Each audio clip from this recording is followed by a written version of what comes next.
Let's appreciate Elwak DEB Junior School. Next on stage is Carmel Catholic Junior School from Nairobi. This is a Korean traditional dance for women. The dancers use pink pony decorated turns to form flowers, butterfly waves, and all kinds of beautiful formation. The dance is characterized by elegance, grace, and beauty, which are essential values in the Korean culture. Thank you. You're welcome, Your Excellency.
Carmel Catholic Junior School.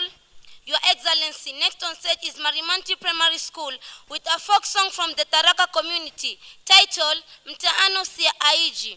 The song is performed during circumcision ceremonies to encourage and strengthen the initiates and also rebuke the cowards. Welcome Marimanti Primary School. Welcome Your Excellency. Thank you.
For them once again.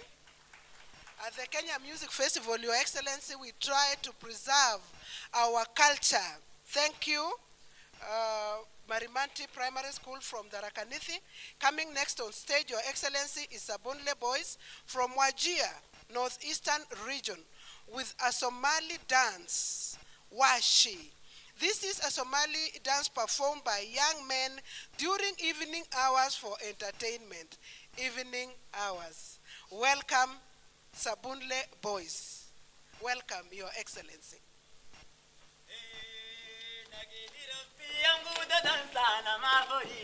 Gamada,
Sabunle Boys from Wajir County with that wonderful song performed during the evening hours.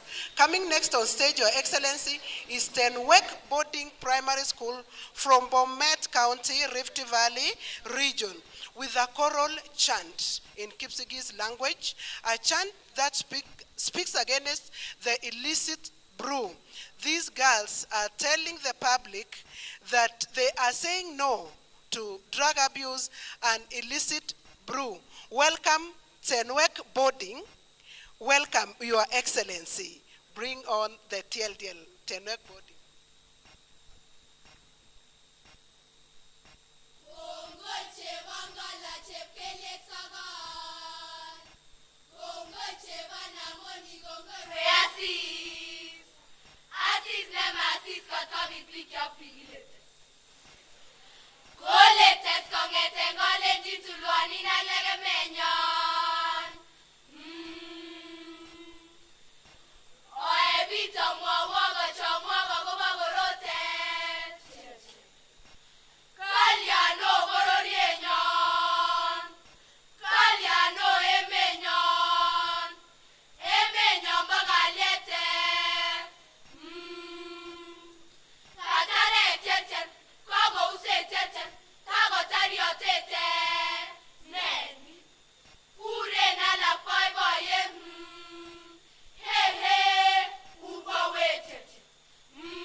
Let's appreciate them, Your Excellency. Next on stage, we have Kiptulu Secondary School from Nandi County, Rift Valley region, performing traditional cultural group dance from the Nandi community, titled Nyendalel, performed by Nandi warriors during celebration. The song emphasizes peaceful coexistence and unity among the communities. Thank you. Enjoy, Your Excellency.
Kakamega in Western with a traditional cultural group dance from the Luya community titled Kamabeka. This is a folk dance performed by young and old men and women of the Bukusu community from Western Kenya during happy occasions. Welcome Shamberera National Polytechnic. Welcome Your Excellency. Thank you very much.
Excellency, that was Shamberere National Polytechnic. Next on stage is Kinyogori High School from Kiambu County in the Central Region. They are performing a folk song from the Kikuyu community. This dance is performed by Kikuyu elders during happy occasions. Welcome.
Is Jaramogi Oginga Odinga University of Science and Technology from Siaya County, Nyanza region with Sooner Will Be Done, an African American song.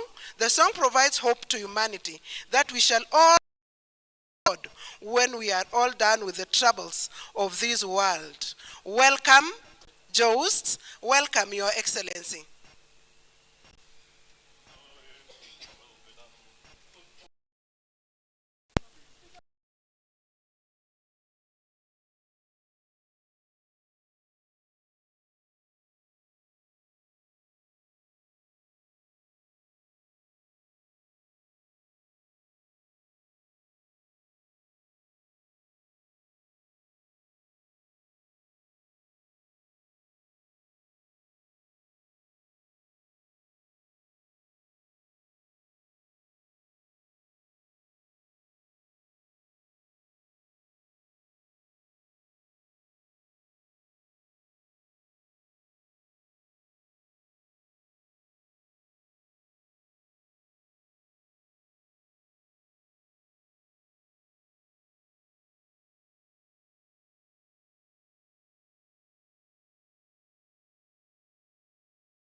sooner will be done.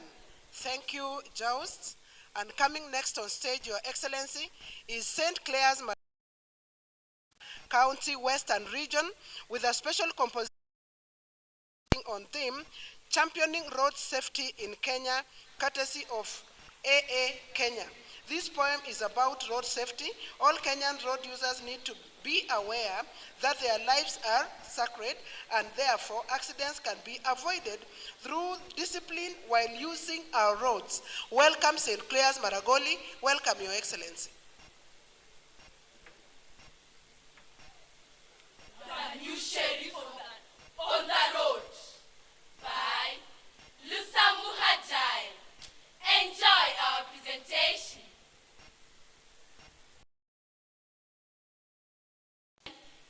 As AA allow us some warnings to those dead traps, deadly ensnaring traps, killing and destroying property, for there is a new sheriff on the road. Be warned, the youth, the notorious youthful and energetic young ones, those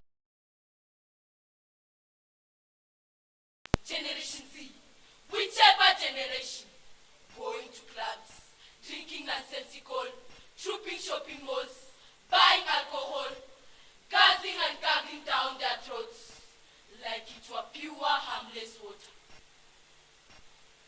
Then on our roads they swam like dangerous locusts, driving recklessly, ramming in ramble strips, hitting roadblocks, accidents they cause, swimming in rivers of blood. Is it a demon working from within, possessed by a destructive demon? From today, the sheriff is watching. Yes, from today be warned. A new sheriff is on the roads. Alcohol blood test you will test. Your reeking breath must be kept away from our roads. For tired are we of youthful deaths. Deaths caused by careless, drunken, youthful breeds. Maimings leading to permanent scars and amputations. To our new sheriff on the road, we implore, please swing into action. Smash all these ISIS. Heavy fines they pay, in cells they stay. Please allow us warn passengers. Passengers who have rights on Matatus posts, patched together like sausages. Some forced to sit on empty space. Fathers sitting on their daughters. Mothers squeezing them of finding some buzzer. Then the driver zoom. The conductor screaming. The vehicles moving at supersonic speed. Carrying 24 instead of 11 passengers. And all crash and perish. Dear passengers, to you we speak. Why allow this to happen? Who will save us from ourselves? We warn you. There is a new sheriff on our roads. You refuse to report dangerous drivers and conductors? A fine. You refuse to make noise when driver is sleeping? A fine. You refuse to belt? A bigger fine. Maybe Mishuki will smile posthumously when this is done. Why accept to sit on Sambaza? Our dignity thrown to the winds. We act now or be prosecuted. The new sheriff on the road. That job is yours. Hello everybody. Be warned. For we speak to all. Even the men in blues. Turned tax collectors. Soiling our roads with bloody money. We hand them to our new sheriff on the road. For this madness is warrantless. To the reckless drivers, uncaring borders, overtaking even in blind spots, those thinking they own the roads, your days are numbered. Follow rules, or in jail you land. Simple rules that our new sheriff insists on. Rules about responsive driving. Observing speed limits as stipulated. Do not overspeed. For the pedestrians, look right, look left, look right again, then cross. Listen and observe, for safety begins with you and me. Yes, we have the sheriff on the road return sanity. Even with these speed guns and inches, always reminding us to slow down. Think about it. Why pay hefty fines for a silly mistake of overspeeding? Together Together we join with a constant watch by our new sheriff on the road. For time is nigh. Time is ripe to remove dents on our roads. For it is now or never, bringing back order and safety on our rotting roads. EAA together with Asia.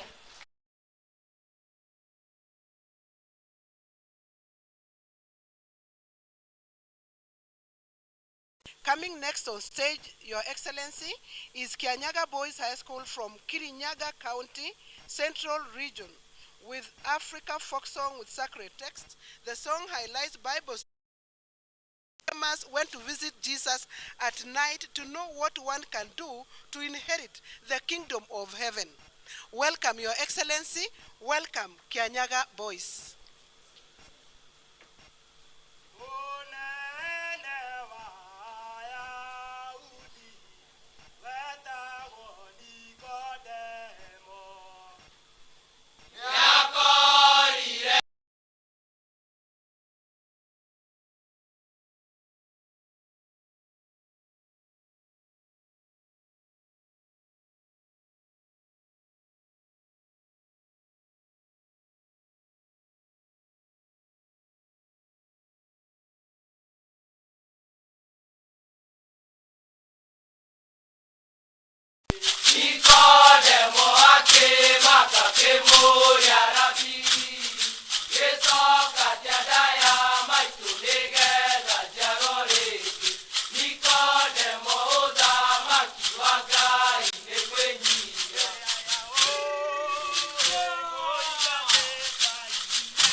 That was a wonderful performance. Let's appreciate them.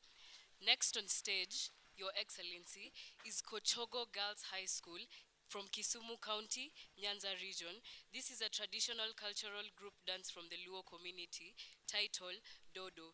This is a Luo cultural dance that is performed by married women during merrymaking occasions. It is performed with peacock movements that are slow, graceful, and with pride. Welcome.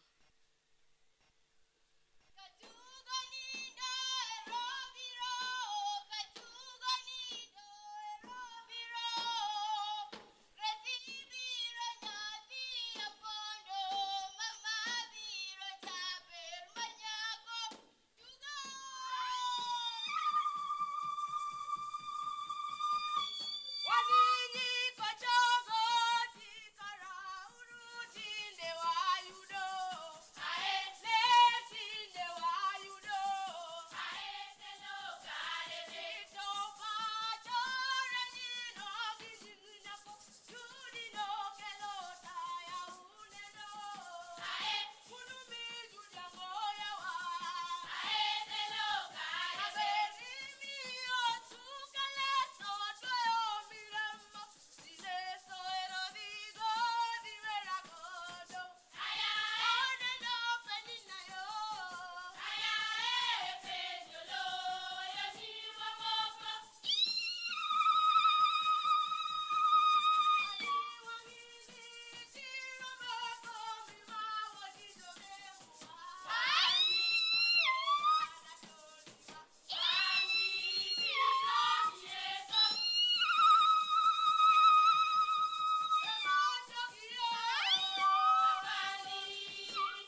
Thank you very much, Kochogo Girls High School.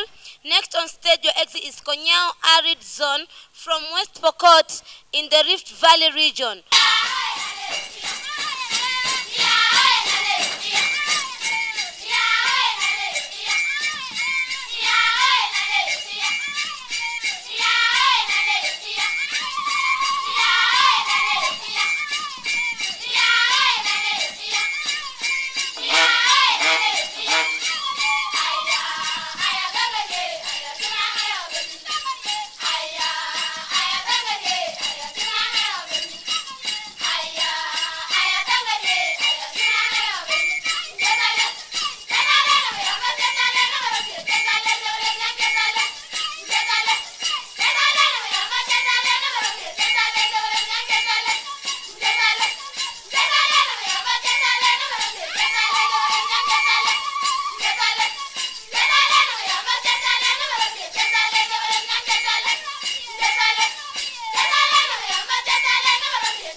Tuwapige makofi.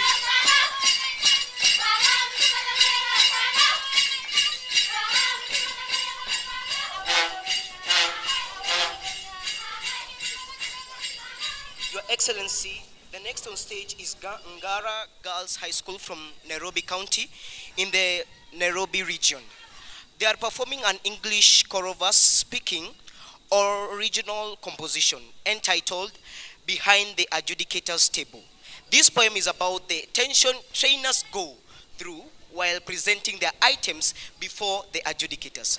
Mr. President, you may consider for us, especially for the trainers, for the adjudicators to stop being very harsh to us.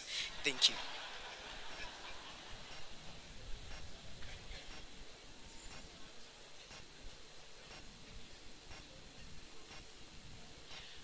Behind testing. There is a performance. Performer is our trainer. Msanii, our trainer, has pressure. Pressure of winning. He wants to win. Rumor has it. His competitors already performed. Profusely. Behind the adjudicators team, his panic has started. Partying with anxiety. Msanii is stressed.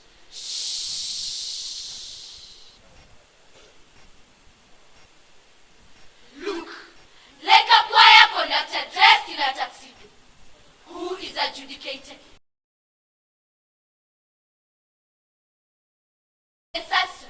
He suits to win. He had dresses like this. Behind the adjudicator's table, there is an item. Painting images of win-win. Dear audience, winning is not easy. Anybody can lose.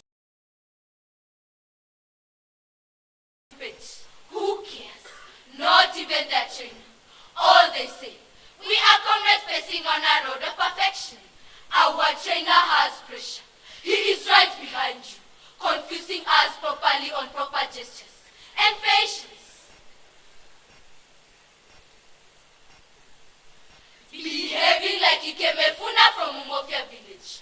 Things are falling apart, just like in Things Fall Apart book. Our trainer is suffering. Trophies are eating him. Drooling his saliva of hope. Behind the adjudicator's table, Msanii is conducting this verse.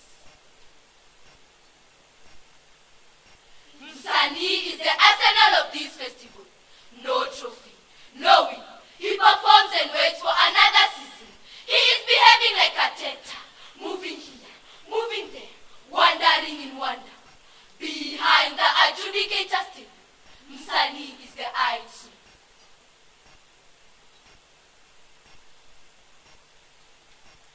Last time Msanii won was 10 years ago. He is used to butwa. In lower primary was I, perhaps performing a singing game. Behind the adjudicator's table, Msanii is the idol.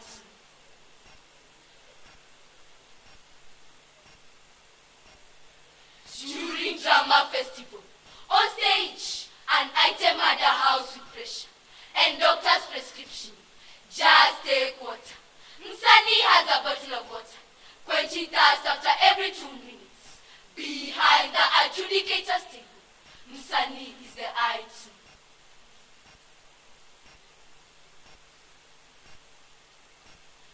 Where is the position of the child?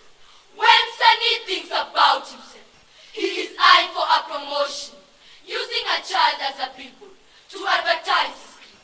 He is chasing for merits, through merit certificates, gala performance, a stage concert in his tuxedo.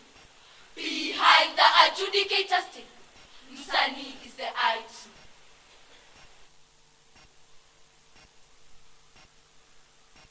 This panic is satanic, demonic demon, evil spirits planted in all trainers. It is a cult, cultivated in them, especially in Msanii, our trainer. Behind the adjudicator's table, panic and pressure has fermented in our trainer. They are his immediate relatives. Behind the adjudicator's table, Msanii is the idol.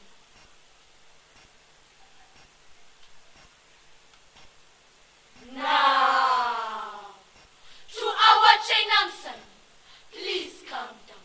No panic, no pressure. Even the rules say only one item proceeds. No panic, no pressure. The festival belongs to the child. Behind the adjudicator's table, the child is adjudicating you. We beg to leave.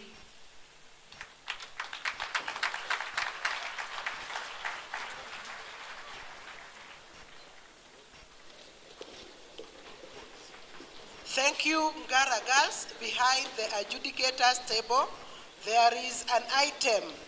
Coming next on stage, Your Excellency, is Migori Boys High School from Migori County, Nyanza region, with a folk song from the Luo community, Atise Rosa. This is a song about a young lady who ran away from her matrimonial home due to domestic violence. And now the husband has realized his mistake and wants Rosa to come back home. I hope after this performance, Rosa will come back home. Welcome, Migori boys, welcome, Your Excellency.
Jump,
dancer should come back.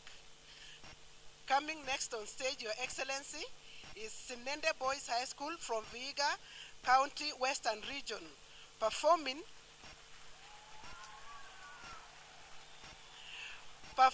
as Zilizopendwa with live instrument accompaniment for secondary school. Sansa ya Papier, a performance of a song originally sung by Madilu System in praise of Luambo Makiadi Franco of TP OK Jazz. Welcome, Your Excellency. Welcome, Senende Boys.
what a wonderful performance from Senende High School. Let's appreciate them.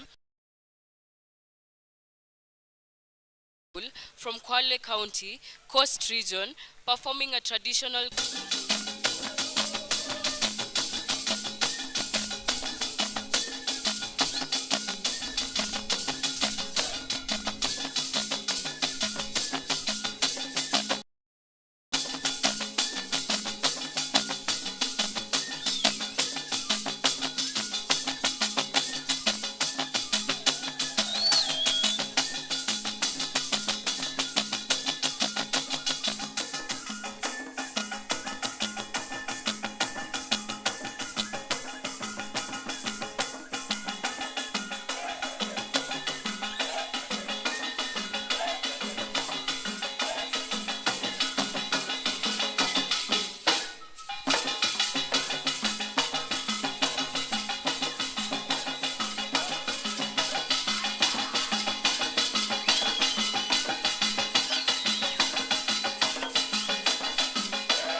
appreciate them once more.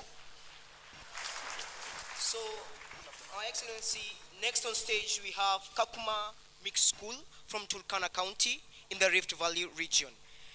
They are performing a folk song from the Turkana community entitled Ekisil. This is a song performed during peace meetings. It encourages communities to engage in activities that change their lives positively, like today's activity. Enjoy.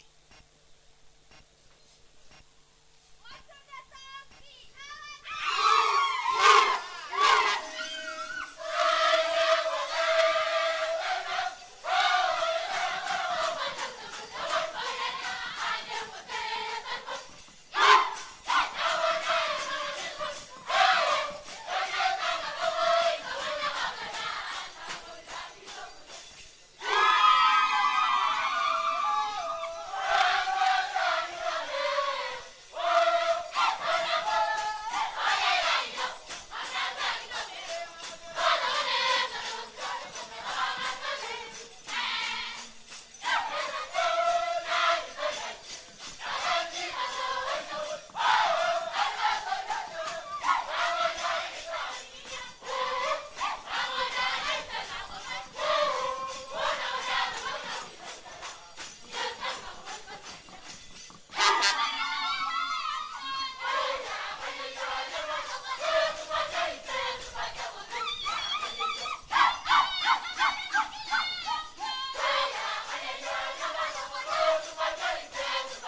Wapigie makofi.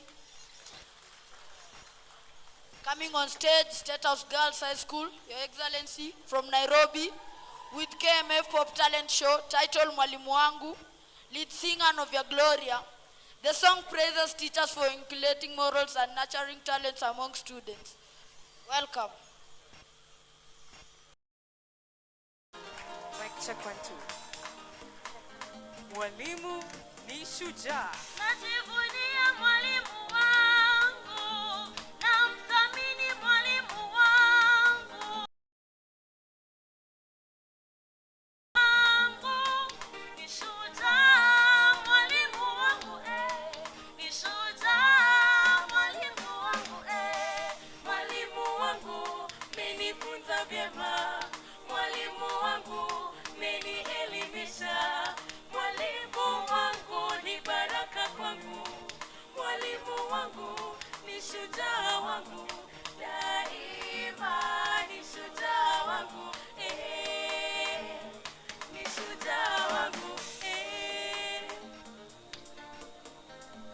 amejaliwa hekima tele, ni wa huruma na subira tele, amenipa maarifa na ujuzi tele, ni shujaa mwalimu wangu, ni shujaa mwalimu wangu, mwalimu wangu menifunza vyema, mwalimu wangu menielimisha, mwalimu wangu ni baraka kwangu, daima ni shujaa wangu, ni shujaa wangu, Our teachers, today we celebrate you. Indeed, you are my hero.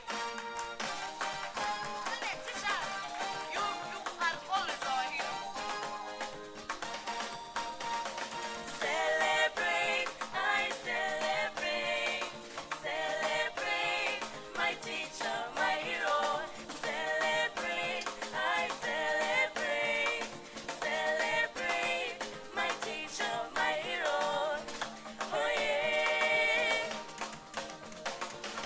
Mwalimu wangu umenifundisha nidhamu, mwalimu wangu umenifundisha heshima, na hivi leo niko na hekima.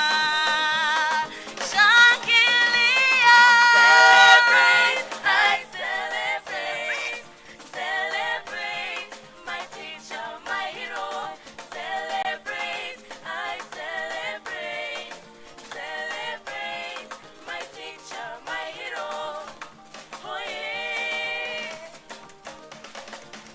Juhudi zako zinaonekana kokote, na kazi yako inanifaidi vilivyo, na hivi leo niko na elimu. Shangilia. Celebrate, I celebrate, celebrate, my teacher, my hero.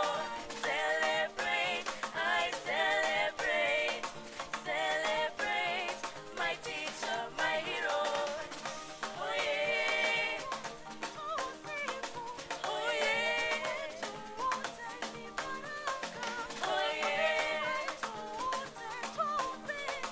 oh yeah, oh yeah. Celebrate, I celebrate, celebrate, my teacher, my hero. Celebrate, I celebrate, celebrate, my teacher, my hero. Oh yeah, my teacher, my hero. Oh yeah.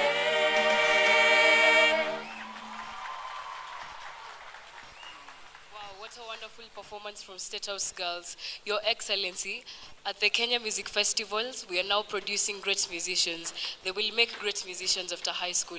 Up next, Your Excellency, we have Ngenya boys from Kiambu County, Central Region, performing adaptation and arrangement of pop tunes and melodies of African gospel music, titled Kiriro, by Alan Aaron, featuring Daddy Owen.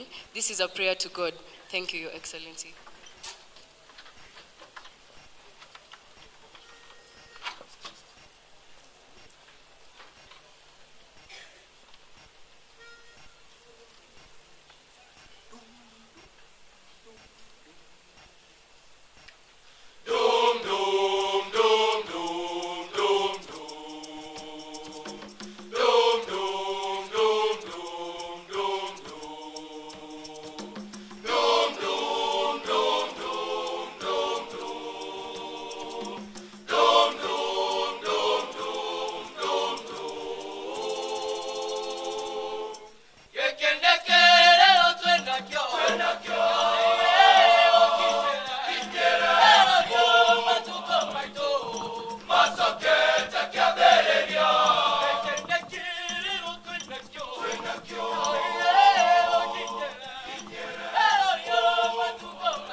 Thank you. Let's clap for them once again. That was a wonderful performance. Coming next on stage, Your Excellency, is Kenyatta University from Nairobi Region, Nairobi County, with an adaptation and arrangement of secular pop tunes and melodies, Zinazo Vuma, from Kenya. We are going to have Mbe Mugasi, a popular Bukusu wedding song, Mbe Mugasi Wangoyo. Welcome, Your Excellency. Welcome, Kenyatta University.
Wow. Let's clap for them once again. Kenyatta University with Mbemugasi. Thank you, Kenyatta University.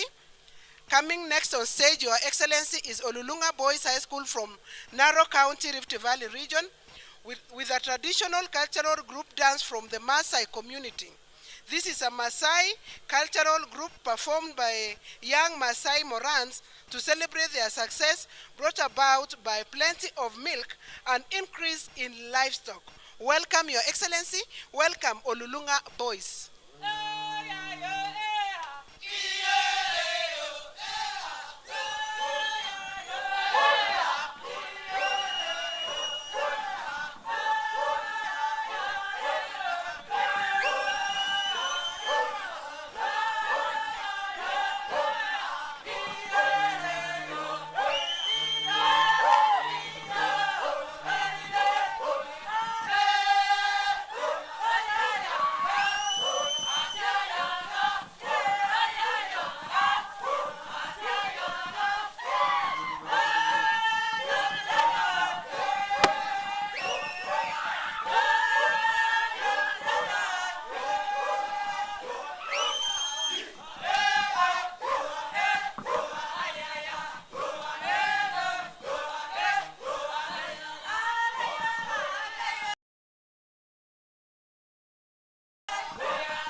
Come on, let's appreciate all the performers. Let's give them a wonderful, wonderful round of applause.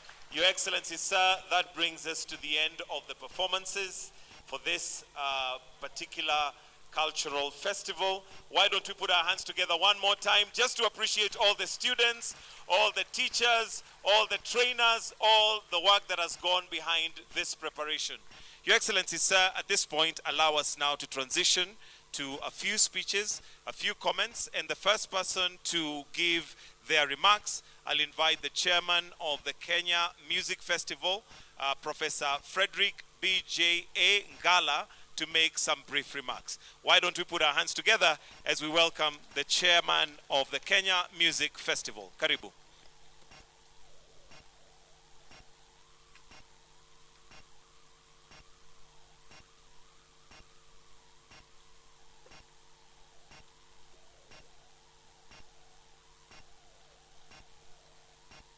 Your Excellency, the President and Commander-in-Chief of the Kenya Defense Forces and the patron of Kenya Music Festival, Dr. William Ruto.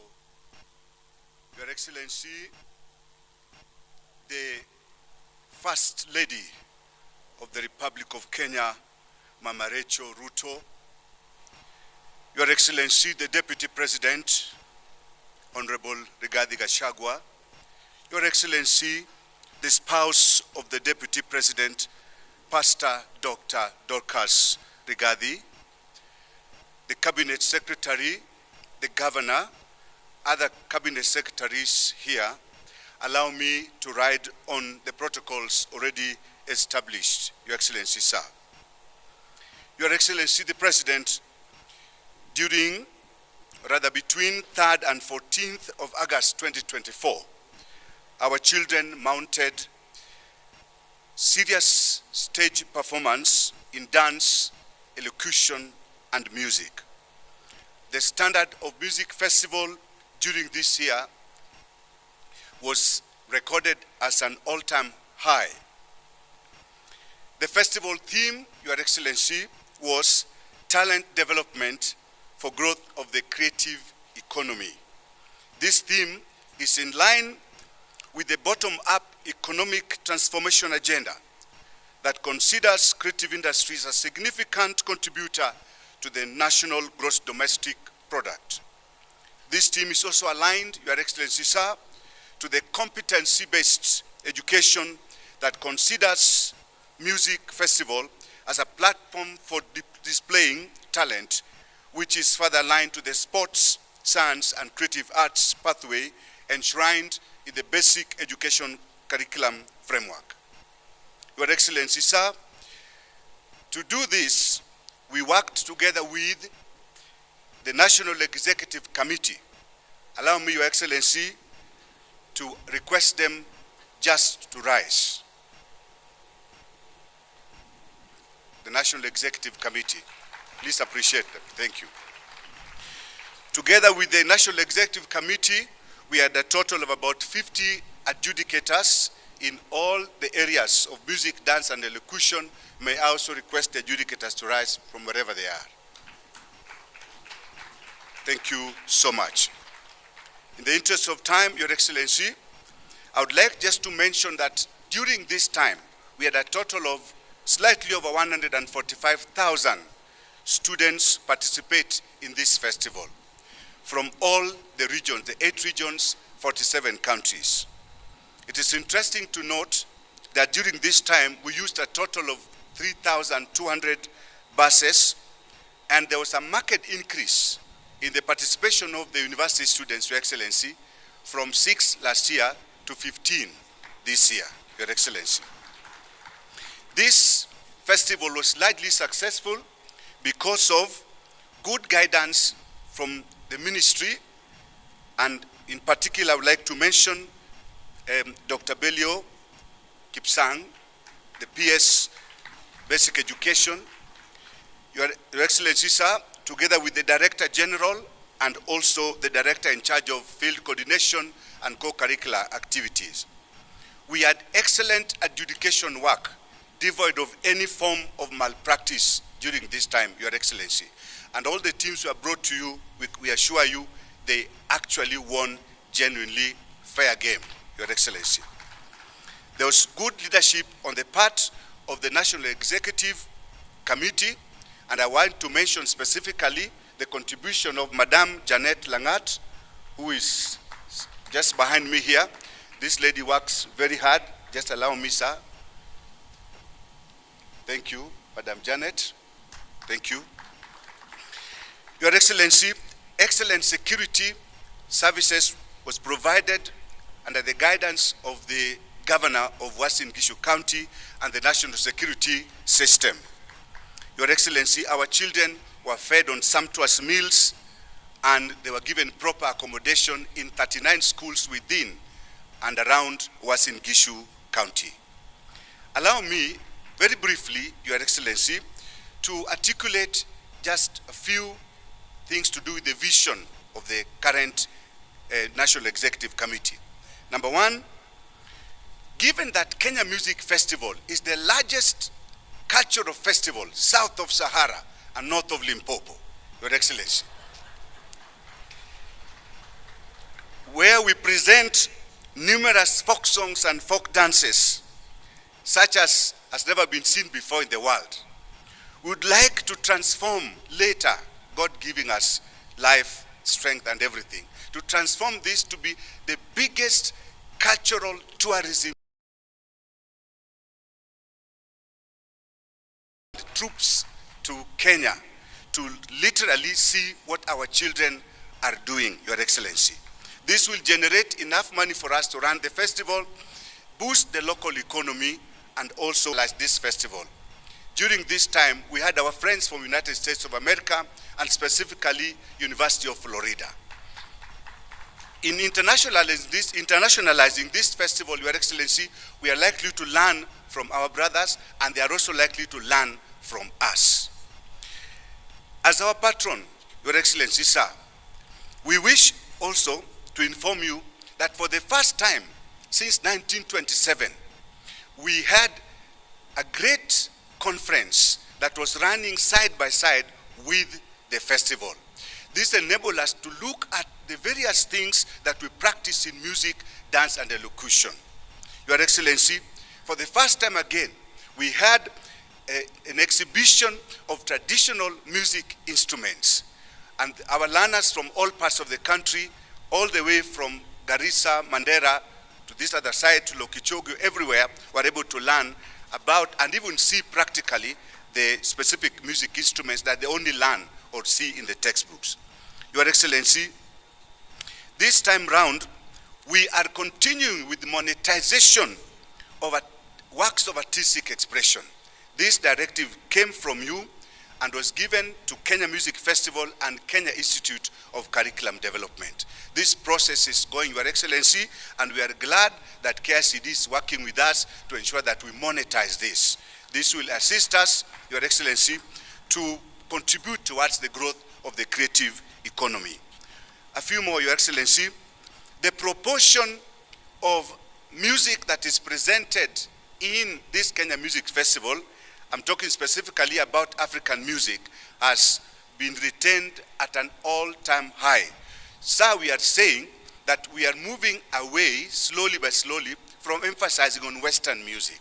We are trying to emphasize on African music, because then it is this African music that we can monetize, Your Excellency. This time round, Your Excellency, there were very many students who participated, students with special needs. You saw some of them here, Your Excellency. And we are encouraging this in the name of practicing and implementing the policy of inclusive education. Allow me, sir, as I wind up, to note that we had very, very important partners who assisted us to manage and run the festival effectively. First and foremost, the Sports, Arts and Social Development Fund, and I believe they are here with us. Your Excellency, sir, the Equity Group that also contributed quite a bit for the first time in this festival, and they have pledged further support for the festival. The Kenya Institute of curriculum development, and I note that the CEO is also with us, Your Excellency, and they supported us mightily, together with others, like the German Embassy and others, Your Excellency. This festival is good for the child. The child benefits every day. They learn from each other. We learn from teachers. We learn from adjudicators. Your Excellency, I want to pass gratitude to the PS who is in charge of this whole area, the Director General, the Director in charge of this, the Governor himself, and very important to us, His Excellency, the President of the Republic of Kenya, who is the patron of this festival. This I would like to mention because sincerely he is with us. He has found time to be with us today. He is supporting us. He is an astute leader, an excellent leader, promoter of arts. Your Excellency, sisi tunasema shukrani sana. I thank you most profusely, finally, for advising and leading us well. Like today, you have patiently listened to us.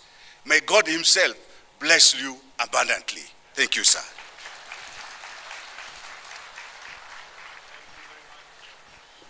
Thank you very much, Mwenyekiti. Tumpigie makofi tena. Na kwa ruhusa yako Mheshimiwa Rais, sasa naomba nimpatiane hotuba yake, alafu akimaliza amwalike naibu wa rais. Tumpigie makofi tafadhali akija. Karibu sana.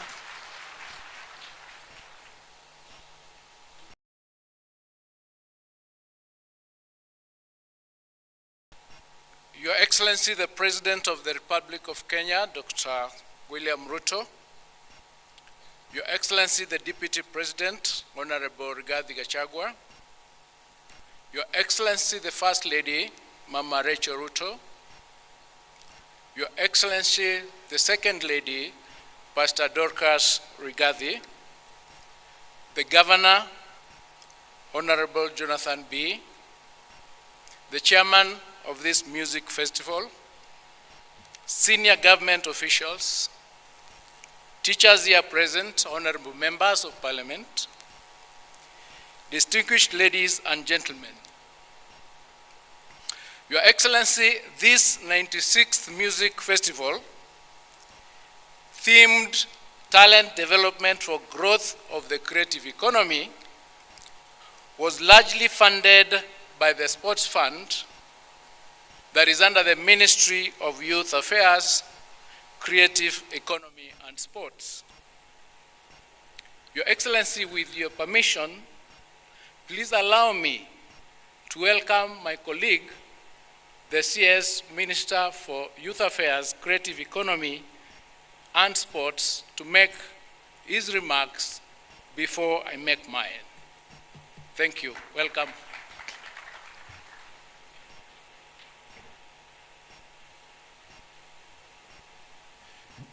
Your Excellency, President William Ruto, Your Excellency, the First Lady, Your Excellency, the Deputy, Your Excellency, Mama Dorcas, distinguished guests, ladies and gentlemen, good afternoon. This afternoon, we are very privileged to be here as the Ministry of Youth, Creative Economy and Sports, being an integral partner of this very important music festival.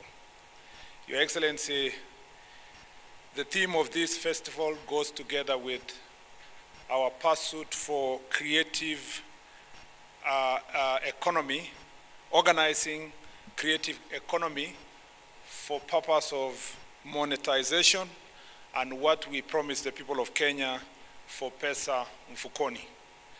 Your Excellency, what we saw here makes me extremely happy and takes me back, my memories back to my high school days when I participated in such an event. And Your Excellency, it really imprints in your mind and it develops young people. It's not just developing them for music, but the leadership that we have, the fact that we get opportunities to be elected, the confidence to address the public and to be able to speak your thoughts and mind comes from nurturing young people the way this process has done to grow them to be responsible citizens. And allow me, Your Excellency, to say when I see Mr. Ngala, Professor Ngala, now he's a professor, I don't see his professorship. I just see the music, and all the time he has been a great inspiration to many of us from the days we were in the university up to now. Your Excellency, the Ministry of Sports was able to support this program in an hefty manner, Your Excellency, to a tune of 150 million shillings to make this process successful. And this is only possible because you gave a directive immediately you came to office that the sports fund must be used to support sports and creative arts, Your Excellency, to make sure that it is confined to the sector that is going to grow our young people and help them to grow their talents. Your Excellency, let me use this time to repeat and reiterate what I said yesterday. This sector has a private sector. It shouldn't be that government should be the only partner that puts resources to this sector. Our dream is to reach a stage where, when we have these events, they should be here to be able to take note of the talents and sign them, Mr. President, as early as possible. Under the Talanta Hela program, Your Excellency, for monetization of talent, according to our bottom-up economic transformation agenda, we have a plan in the ministry, Your Excellency, to roll out a program called Who is Next. That program, Your Excellency, seeks to identify talent from the grassroots, and we will do it across the country to make sure that we identify talents in music, dance, comedy, poetry, fashion, modeling, and give them a platform to help them, about 3 million youth, Your Excellency, that are going to grow in this sector. In the Department of Youth, we have a program that we work together with our development partners, especially the World Bank, with the support of the World Bank, Your Excellency, known as the National Youth Opportunities towards Advancement, Your Excellency, called Nyota program, whose objective is to reach out to young people to make sure that we support them with resources that they can monetize their talent. We will be rolling out this program in every ward, in the 1,450 wards across the country, and we will make sure that we support talent. And we want to request the youth of Kenya to now organize themselves in a manner that we can be able to finance and support these talents. Your Excellency, we are also organizing this sector by making sure that we have a proper legal framework. And that legal framework includes, Your Excellency, the Creative Economy Bill and Creative Economy Policy. Finally, Your Excellency, the Youth Enterprise Development Fund has also set aside already resources, loans that are going to be advanced to young people at, Your Excellency, reasonable rates to make sure that they support monetization of their talent. We request that those that are collected from our creative industry, especially the music sector, that, Your Excellency, they must be prudent in terms of transferring the resources to the musicians themselves. Put them on notice. I'm very happy with what is already being done by the Department of Arts in the Ministry of Gender. And, Your Excellency, we are going to collaborate together to make sure that this sector is organized for purpose of monetization of talent.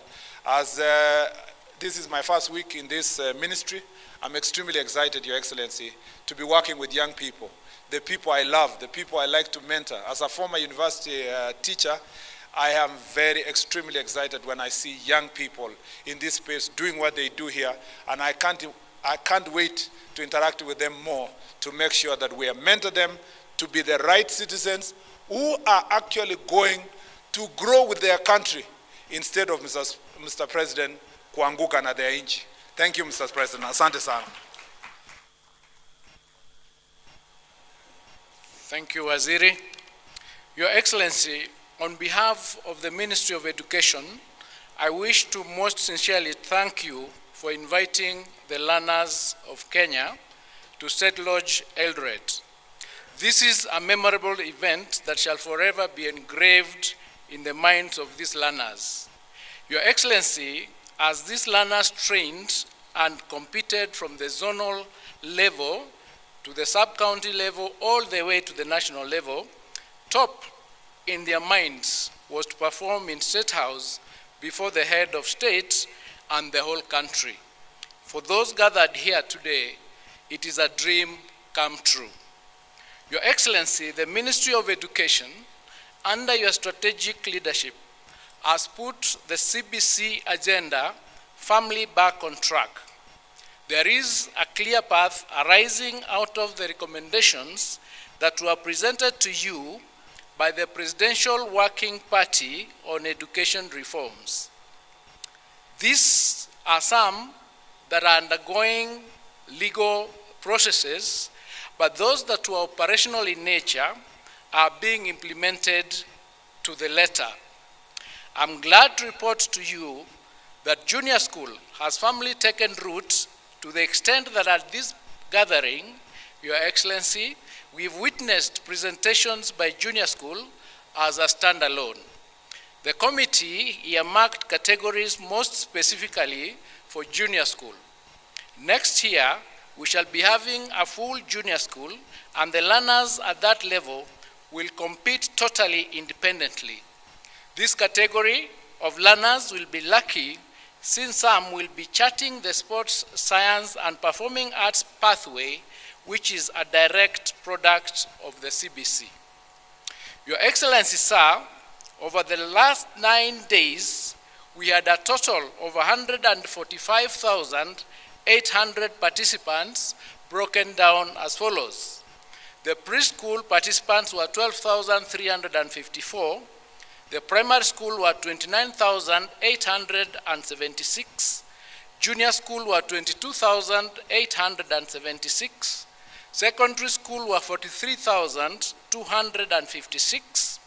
The teacher training colleges were 13,965. TVETs came in at 8,987. Universities at 3,809, making a total of over 145,800. This increase, Your Excellency, in the numbers is attributable to the new entries by the junior school. The learners were comfortably accommodated in our learning institutions within Eldoret County.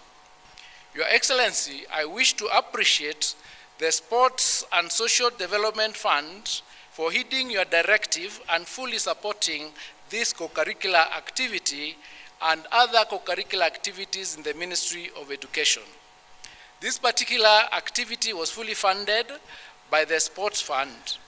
I also wish to thank other partners, including Equity Bank, the KICD, the Communications Authority of Kenya, the Kenya Universities and Central Placement Services, COOPS, and all these other partners that made this happen. Your Excellency, Moi Girls, and by extension, Eldoret, hosted this event and these students. And I therefore wish to also thank the Governor for hosting this big event.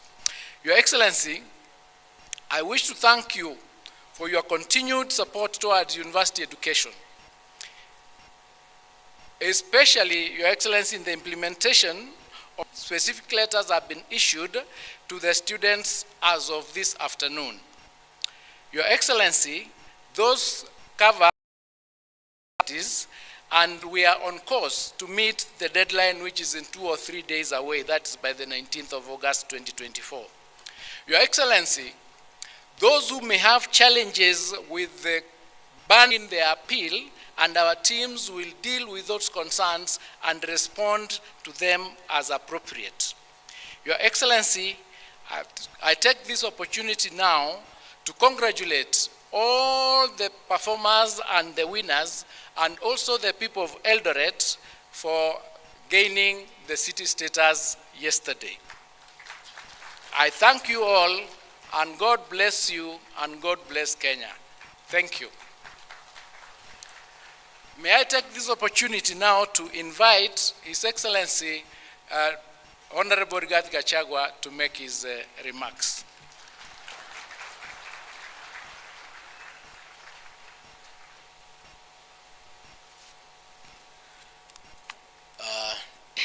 Excellency Dr. William Ruto, President of the Republic of Kenya and Commander-in-Chief of our Defense Forces, Your Excellency the First Lady, Mama Rachel Ruto, the Cabinet Secretary is present, Principal Secretary is present,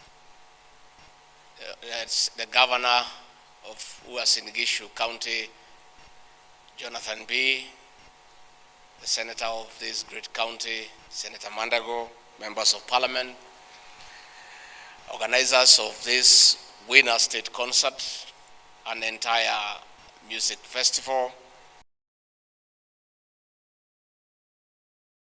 composers, script writers, and the creative in this hall. Good afternoon. God is good, and all the time. Nisalimieni kwa hewa. Bwana Yesu asifiwe. Your Excellency, before I say one or two things, then I invite you to address this concert. Let me take this opportunity first to acknowledge the leaders present here, because it's important that the participants know that the leadership of this country is here to witness the performances that have been exhibited here. Of course, we have the CS for Education, Julius Ogamba, mpigie makofi. CS Kipchumba Mukomen for Youth, Sports and Creative Economy. The CS for the National Treasury and Economic Planning, John Buddy.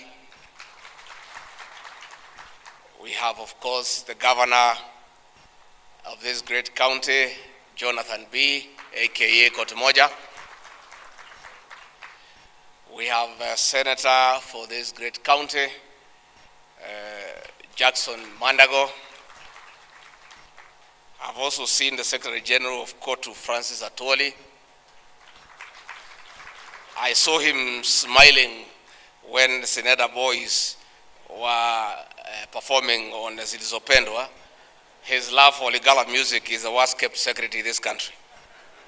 I think Mzee, you really enjoyed.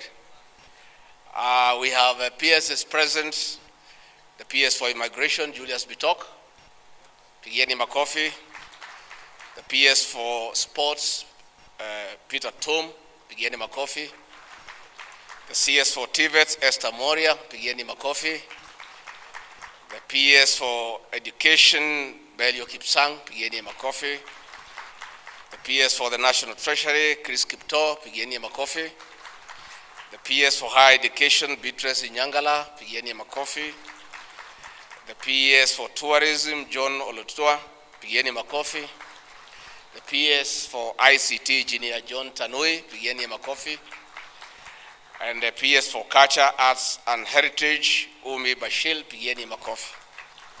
Your Excellency, we also have in attendance members of Parliament, the Honorable Julius Meli, the MP for Tinderet, Pigieni Makofi, the Honorable Farah Malim, the MP for Dadaab, Pigieni Makofi, the MP for Dagoretti South, John Kiarie, Pigieni Makofi, the MP for Lemuru, Engineer John Kirago, Pigieni Makofi, nominated Member of Parliament, Joseph Wainaina, Pigieni Makofi, the MP for Garsen, the Honorable Ali Wario, Pigieni Makofi, the MP for Sirisia, the Honorable John Weluke, Pigieni Makofi, the MP, the Women Rep for Baringo, Florence Jematia, Pigieni Makofi, the MP for Lugari, Nambuera Nabi, Pigieni Makofi, the MP for Aldai, Marianne Ketani, Pigieni Makofi, the MP for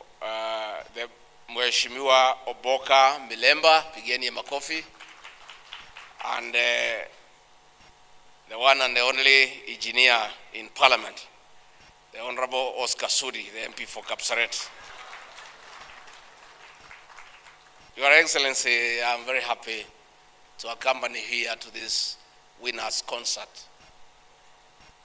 And we want to thank you for always creating time to sample the best in our creative space.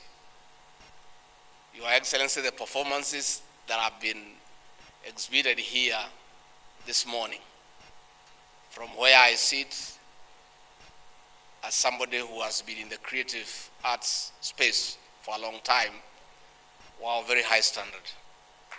And I really sympathize with the girls who had a piece here complaining about behind the adjudicator's desk. It was a great piece, but there's nothing we can do. The adjudicators are the IBC of the creative art space. All you have to do is just improve on your performance, because there will be winners, there will be losers, but at the end of it all, the performances are of very high quality. Your Excellency, what the young people have exhibited here today pricks the conscience of the nation. Our young people are able to talk to us in a very strong manner. And I reflect back, there was a debate in the 80s about creative arts. There was a school of thought by Professor Chris Wenjala arguing that school of thought by Professor Henry Dangasi arguing that work of art is form. Is it the story or how you tell the story? Which is which? Is it the story or how you tell the story? I believe it's good and is always there, but how do you tell it? When 10-week boarding presented a core of us here in Kipsigis language that I don't understand, visual expression, I could see the anger and the indignation those girls had about the danger of village schools in our country. But that story is always there. But they told it in a different manner. When I looked at St. Clair Maragori about road safety, challenging passengers not to board an overloaded vehicle, that story is always told by the police. But the girls have told it differently. So let us invest in how we tell the story. Your Excellency, when you saw in your cabinet, you did admit that our administration has had a challenge in how you communicate our achievements. We've done a lot. We've got good stories. Sometimes we don't tell the story, and when we tell those stories, we don't tell them well. Let us invest on how to tell the story. The university financing model is a masterpiece. It's such an intervention in our education system on how we finance it. But that story has not been told, and where it has been told, it has not been told well. Let us tell that story appropriately so that the beneficiaries can know that we have got a good financing model. So, Your Excellency, I want to say I'm very happy. Last year, we were with you in Nakuru. When I went home, after seeing the performances, I was very calm and slept very well. And my wife asked what had happened that I slept so well. I told her I was in a beautiful state concert, and she said, next year, I want to come with you so that I can also sleep well, so I asked her to come along today. And of course, I was very happy to see Kenyaga Boys, where I was for 6 years, and I was in the creative space, learning how to tell a story and tell it well. So I want to say congratulations to the performers. Continue telling the story, continue impacting on society through the creative space. And I want to thank Kipchumba Murkomen, the way you have explained. Let us invest more in our young people so that they can help us instill values in our society.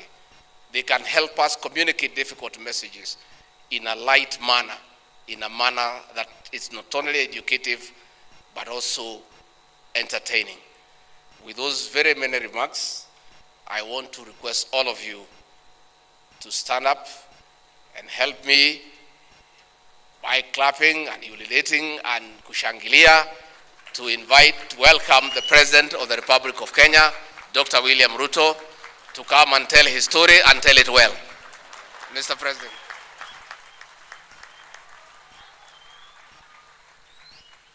Thank you very much. Please, let's take our seats. Asanteni sana.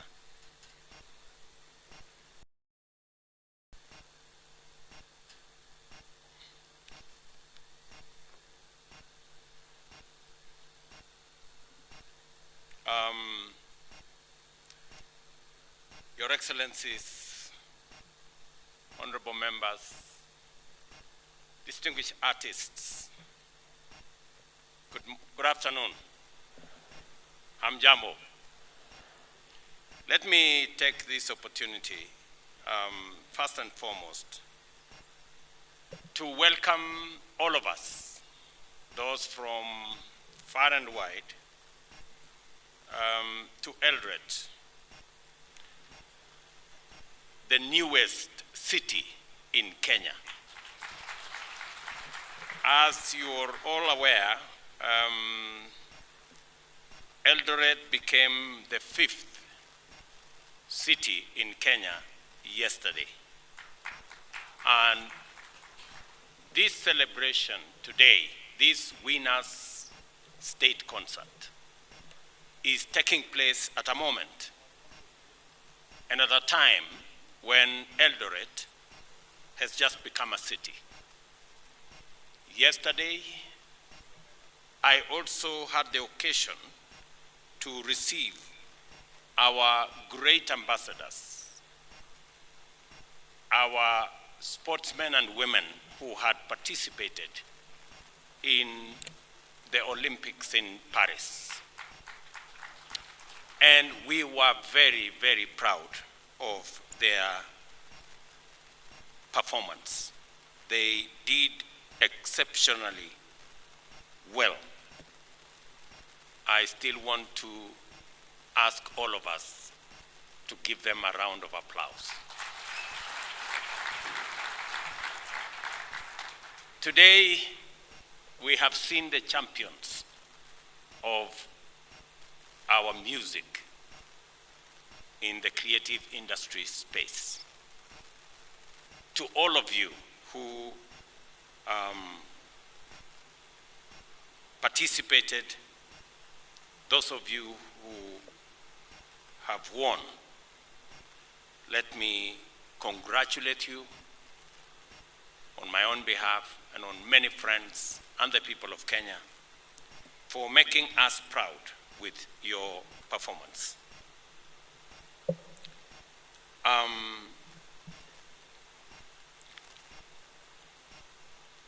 And I take this opportunity to welcome all of you to this very special state concert, hosted, as I have said, in Kenya's 5th city, the city of Eldoret, commonly known as the City of Champions. It is truly fitting that as we celebrate the conferring of city status on Eldoret, this new city also plays host to the National Music Festival.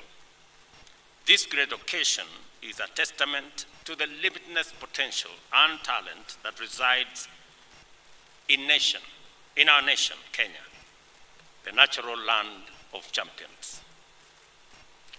I have been informed that it is the very first time this event is being hosted in Eldoret.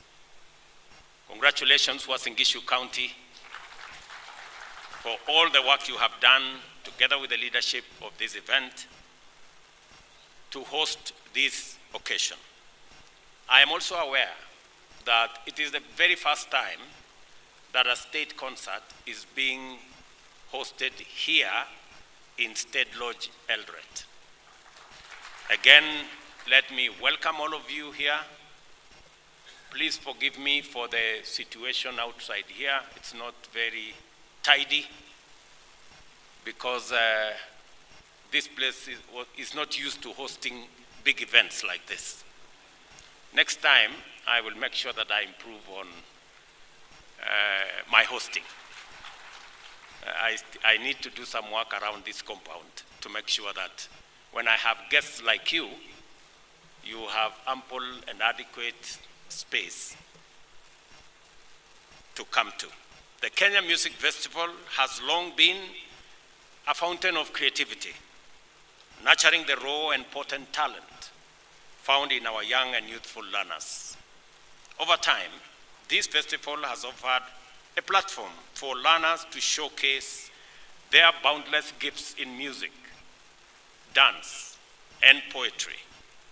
These talents, identified meticulously and shaped and honed by the dedication of teachers, tutors, and lecturers, have played a transformative role in our society, building confidence and instilling pride in those who have graced the stage as I saw them here this morning and afternoon.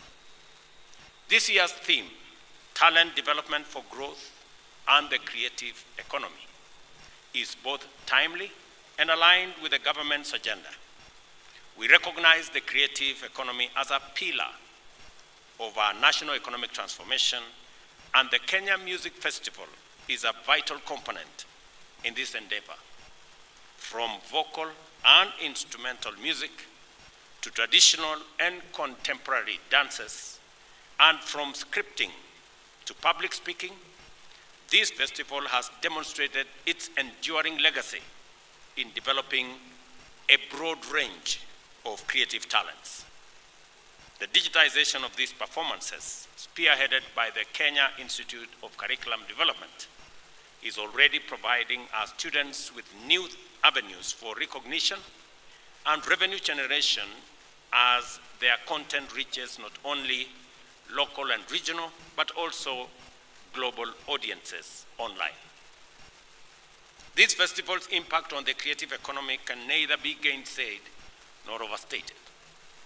It fosters local talent, promotes economic growth, preserves our cultural heritage, and builds a sustainable creative system. Additionally, it provides our learners with the opportunity for international exposure, preparing them to compete on the world stage. As you are aware, Kenya has been given the opportunity by the German government to be the country to showcase our culture next month in Germany. And among the participants that will participate in that event in Bonn in Germany will come from this festival. It will also come from the drama festival. The numbers involved in this year's festival speak volumes about the value we place on the creative and performing arts. We've been told here close to 145,000 participants, students from different parts of our country, have taken to the stage representing all levels of education, including special needs education. And we saw the children here from Joyland Thika, and they did a fantastic job.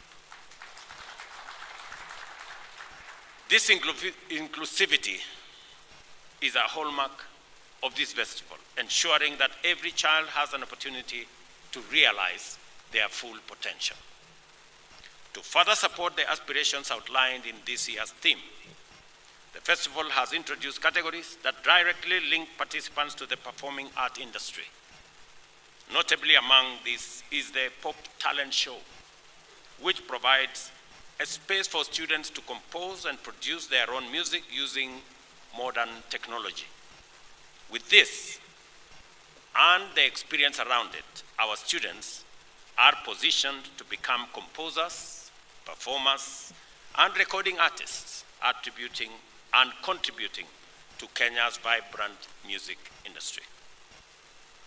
The festival also plays a crucial role in preserving our cultural heritage through the performance of traditional dances.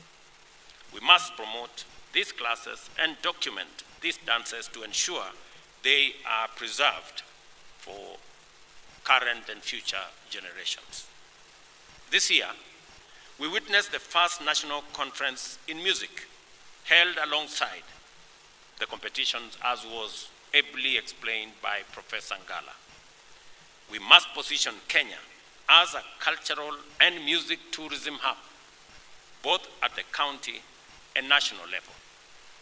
I also extend a warm welcome to guest teams from other countries who joined us this year, and I hope to see more international participation in the future.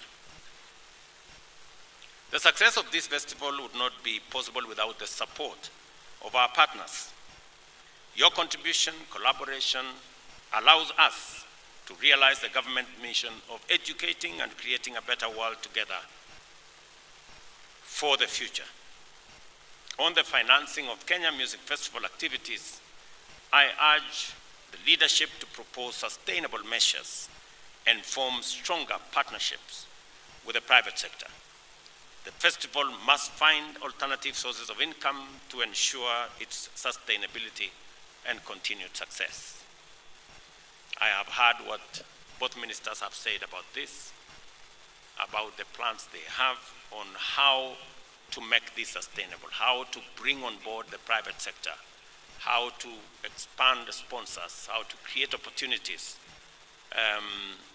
for advertising, for talent identification, for the whole space around the creative economy. And I am looking forward to an ecosystem that is going to fund itself as we go into the future. And we will be deliberate on making sure that that becomes the case. Ladies and gentlemen, the creative arts, music, dance, and elocution are not only sources of immense national pride, but also of gainful employment. These industries support jobs in sound engineering, event management, costume design, and more. The government of Kenya has made several initiatives to support these sectors, including strengthening copyright laws to protect artists' intellectual property and ensure they receive their fair compensation for their work. I'm very happy that the Minister for Youth and Creative Economy has said that more money will be going to the artists and less to the agencies. It is my position and direction that 80% of those resources should go to the artists. At the moment, as less as 20% gets to the artists. Royalties is not money for running offices. It is not money for paying for fuel for cars. It is not money for paying salaries. Royalty is money for artists. And it must be the case. So going forward, the copyright space, the whole creative industry management must now focus on ensuring that 80% of the money raised as royalties in this sector get to the artists. Those are my instructions, Waziri. You know what to do from there. We are also county governments to establish and maintain cultural centers and performance venues, providing artists with the facilities they need to thrive. This is another space that I would want us to work together around, to see that we build the necessary infrastructure to support the creative and art space. The performance we have witnessed here today are a testament to the dedication and hard work of our teachers. The education and entertainment value of this production is immense, and I have been thoroughly impressed by what I have seen.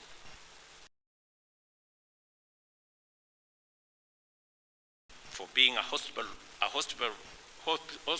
host, and for the support provided by the county government and security agencies to make sure that this event, a huge event of 140,000 people in this city, is not a mean feat. Congratulations. For the teams proceeding to the international stage, I have a message for you. Like I reminded our triumphant athletes who have just returned from the Olympics in Paris, you are both our best and the world's finest. There is nothing, and I repeat, there is nothing that is beyond you. So go ahead and make your country proud. Please, by all means, shine.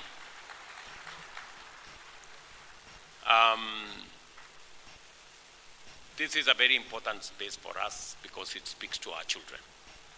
And I know this cannot happen without teachers. The teaching fraternity make huge sacrifices and a huge contribution to make sure these events are held.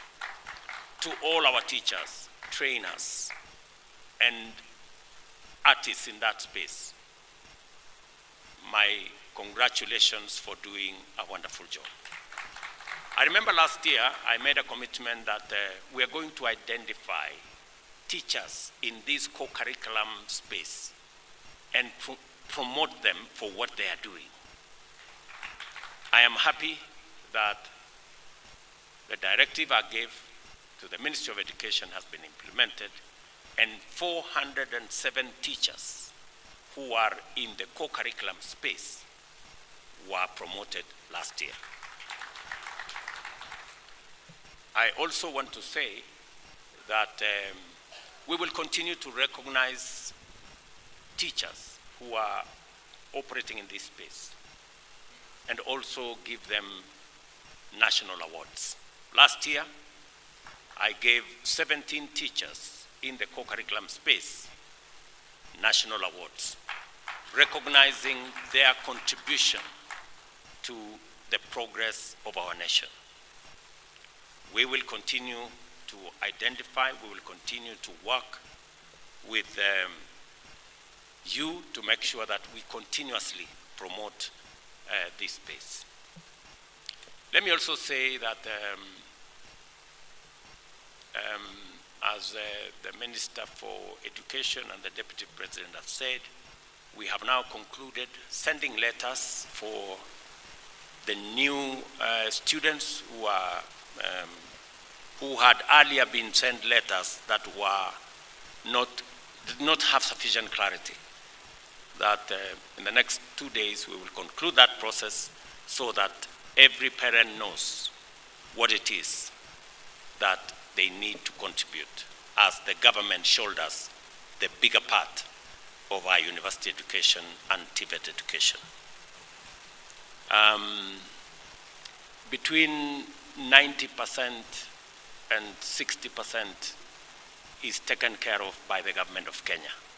So depending on the different categories of parents, you either contribute 10% or 20% or 30% at most. So this is the space we are in. We have also agreed that Treasury, TSC, and the teaching fraternity sit together and look at the possibilities of ensuring that we implement our commitment as government so that we avoid unnecessary industrial action in that space and avoid interruptions in our institutions of learning. So that engagement is going to happen, and I want to tell the leadership of all those who are concerned, all the stakeholders, to work together for the interest of our children, respecting also what is due to our teaching fraternity. So we will work with the teachers. I have already given instructions to Treasury to work with the Teacher Service Commission and the leadership of our teaching fraternity, both at the NAT and the Kupet level and also at the other university levels. So it is our intention to make sure that we keep our education space in good shape, because education is the greatest equalizer, and we need to make sure that every child has access to quality learning. And we will continue to do that for the sake of our country. Otherwise, I am very happy this afternoon to participate in this great concert. I wish all of you well. As you go back home, please carry our greetings with you to your parents and to your schools and to every part of Kenya that you've come from. I am very happy to see people here from Kwale, from Turkana, from down in Migori, and all the rest of the place that you have come to this city.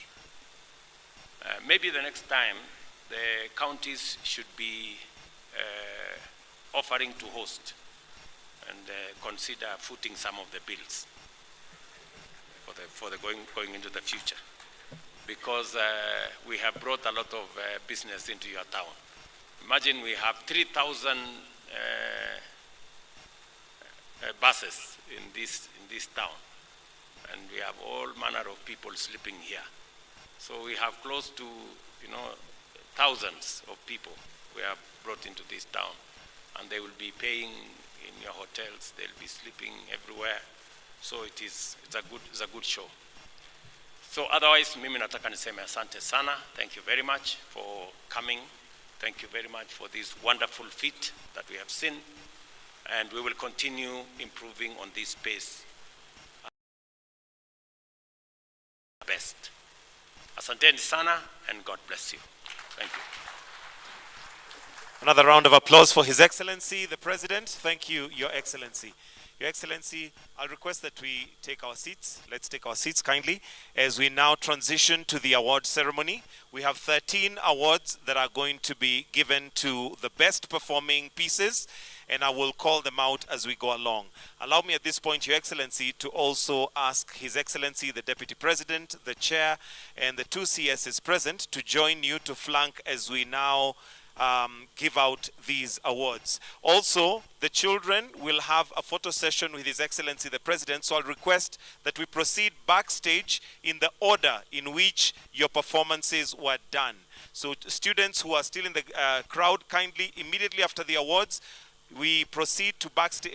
We proceed right now. We'll do the pictures after the awards in the order in which the awards were given. So the first award to be given is KCD Trophy, Best Early Childhood Development Education Center, and the winner is Kitengela International School from Athi River. Why don't we put our hands together for Kitengela International School as the representatives now come to receive the award. The next will be Best Primary School, and this is Lukenya Academy, so let's have them in line.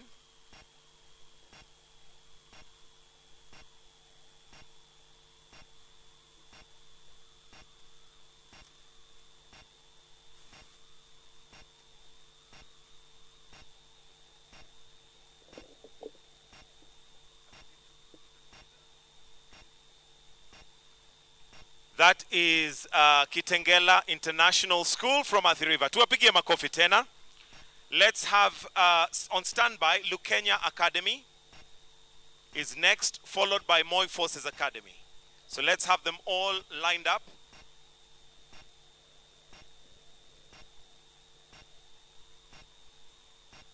They all want to hold the award. Wonderful, wonderful. All right, thank you. The next is Best Primary School, Lukenya Academy. Let us appreciate them as they are coming on stage. That is Lukenya Academy. Moi forces should be on standby.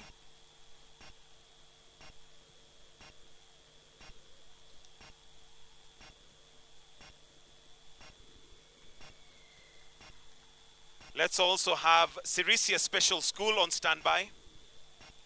Coming up on stage now is Moi Forces Academy, and their award is Best Junior Secondary School. Makofi ya Moi Forces Academy, followed by Sirisia Special School,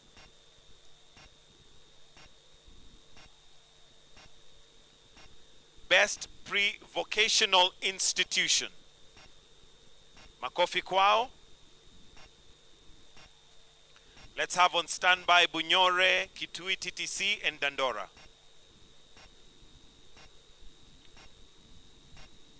Next is Bunyore Girls, Best Secondary School.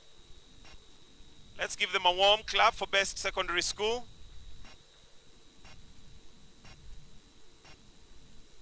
Next is Kitui TTC, Best Teachers Training College. This is a SEPUT sponsored trophy.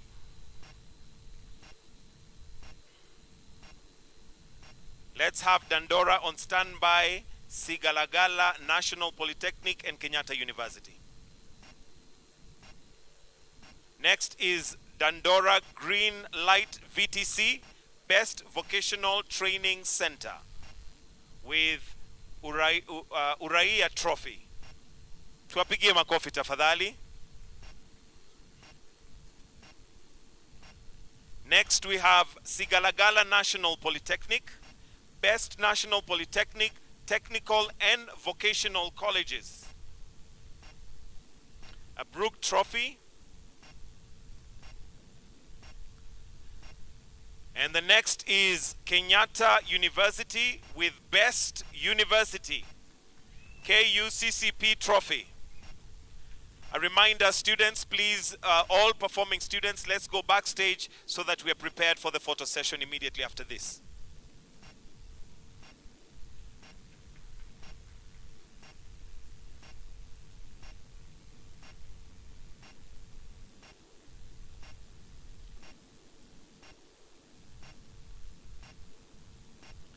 Next, we have Nyangweso School for the Hearing Impaired, Best Special Needs Education, Primary, Best Special Needs Education in Primary, Alupe University Council Trophy.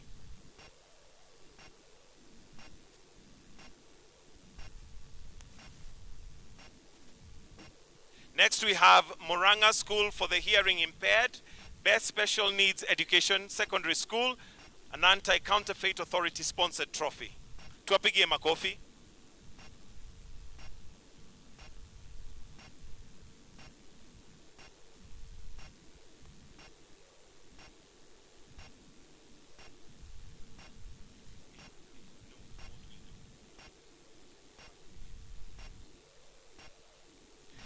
Next, we have Nairobi County, Best County, that's Teacher Service Commission Trophy. Tuwapigie makofi.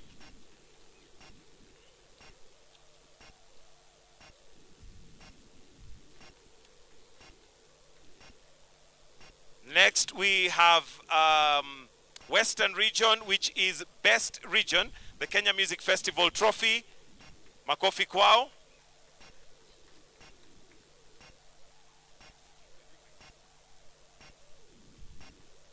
With your permission, Your Excellency, there was a Huawei ICT Competition 2024 that attracted 160,000 students from 82 countries. Today, we have the winning team, and with your permission, Your Excellency, may I request the First Lady and Pastor Dorcas to present these gifts kindly. So, Your Excellency, if you may retreat, but we welcome Her Excellency, the First Lady and Pastor Dorcas to present these awards. There was a Huawei ICT competition 2024 that attracted 160,000 students from 82 countries across the world. The university students joined and received advanced ICT training in networking, AI, and cloud technology. These are the 5 winners: Collins Kimathi Mwirigi, Daniel Modhoi Mutua, Isaac Onyancha Mesecho, Joshua Rioba Manania, and Vincent Kipchirchir. Makofi kwao tafadhali as we celebrate winners. These were winners in the ICT sector, and we know that His Excellency the President is very keen on ICT and what we call the Jitume Labs. They would go a long way in developing ICT and the cloud technology together with networking. Fantastic. After they have been braced their awards, we'll request that Your Excellency, the First Lady, and the spouse to the Deputy President to join them for a photo moment. If we may capture that.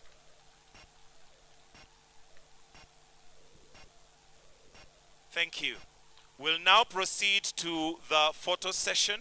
So kindly we'll request that Your Excellency, the First Lady, and Your Excellency, the spouse to the Deputy President, you may remain here as we quickly arrange those chairs. Let me also invite the PS Culture, PS Higher Education, PS ICT, and PS Bellio to kindly come on stage as you'll be part of these photographs.